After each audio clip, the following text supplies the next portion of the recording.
വാസ്തവത്തിൽ ഇത് പലരും പറയുന്നത് പോലെ നമ്മുടെ കേരളം ഇന്നൊരു ഹബ്ബായി മാറിക്കൊണ്ടിരിക്കുകയാണ്. ഈ ലഹരി വസ്തുക്കളുടെ ഒരു ഹബ്ബായിട്ട് മാറിക്കൊണ്ടിരിക്കുകയാണ്. ഇത് എനിക്ക് തോന്നുന്നത് നമ്മുടെ തന്നെ ഈ സർക്കാരിന് അറിവുള്ള കാര്യങ്ങളാണ്. പലപ്പോഴും നമ്മൾ ചിലപ്പോൾ അതിശയിച്ചു പോകുന്നത് എന്തുകൊണ്ട് ഇതിൻ്റെ ഒറിജിൻ മനസ്സിലാക്കി അവിടെ അത് കട്ട് ചെയ്യുന്നില്ല. പക്ഷെ പലപ്പോഴും അത് നടക്കുന്നില്ല. അതിന് പല കാരണങ്ങളുണ്ട്. ഞാനത് പറയാതെ നമുക്കെല്ലാവർക്കും അറിയാം.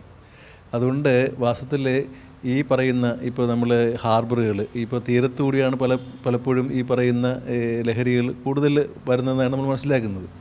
ഞാൻ പേരൊന്നും പരാമർശിക്കാതെ പറയുകയാണ്. ഇത് പലർക്കും അറിവുള്ളതാണ്. ഈ സർക്കാരിനും അറിവുണ്ട്. അതുപോലെ തന്നെ ഇത് കൊണ്ടുവരുന്ന ആൾക്കാർക്കും അവർ തമ്മിലുള്ള ഒരു ധാരണയുണ്ടെന്നുള്ളതാണ് നമ്മൾ മനസ്സിലാക്കുന്നത്.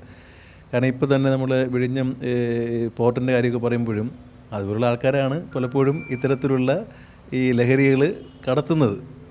വാസ്തവത്തിൽ അവിടെ നമുക്കൊരു ബ്ലോക്ക് ചെയ്യാനായിട്ട് സാധിക്കുന്നില്ല. അപ്പോൾ അതൊരു വലിയൊരു വിഷയമാണ്. എനിക്ക് തോന്നുന്നത് പൊതു സമൂഹവും ഇതിനോട് ഒരു റിയാക്ഷൻ നൽകുന്നില്ല എന്നുള്ളതാണ് വസ്തുത. കാരണം ഇതിപ്പോൾ എല്ലാം ഇത് സാധാരണത്വത്തിലേക്ക് നീങ്ങിക്കൊണ്ടിരിക്കുകയാണ്. ലഹരി മദ്യത്തെ പോലെ ഇപ്പോൾ അതൊരു സാധാരണ ഒരു പരിപാടിയായിട്ട് മാറിക്കൊണ്ടിരിക്കുകയാണ്. എനിക്ക് തോന്നുന്നത് ഇതുപോലുള്ള ഇത് വലിയ കുത്തക മുതലാളിമാരാണ് ഇതിൻ്റെ പിന്നിലുള്ളതെന്നുള്ളത് നമുക്ക് എല്ലാവർക്കും അറിയാം. പക്ഷേ അങ്ങനെയുള്ള ആൾക്കാരെ വേണ്ട തരത്തിൽ ഒന്ന് ബ്ലോക്ക് ചെയ്യിപ്പിക്കേണ്ട ഉത്തരവാദിത്തപ്പെട്ടവർ അത് ചെയ്യുന്നില്ല എന്നുള്ള വലിയ ഒരു വിഷമമാണ് നമുക്കുള്ളത്.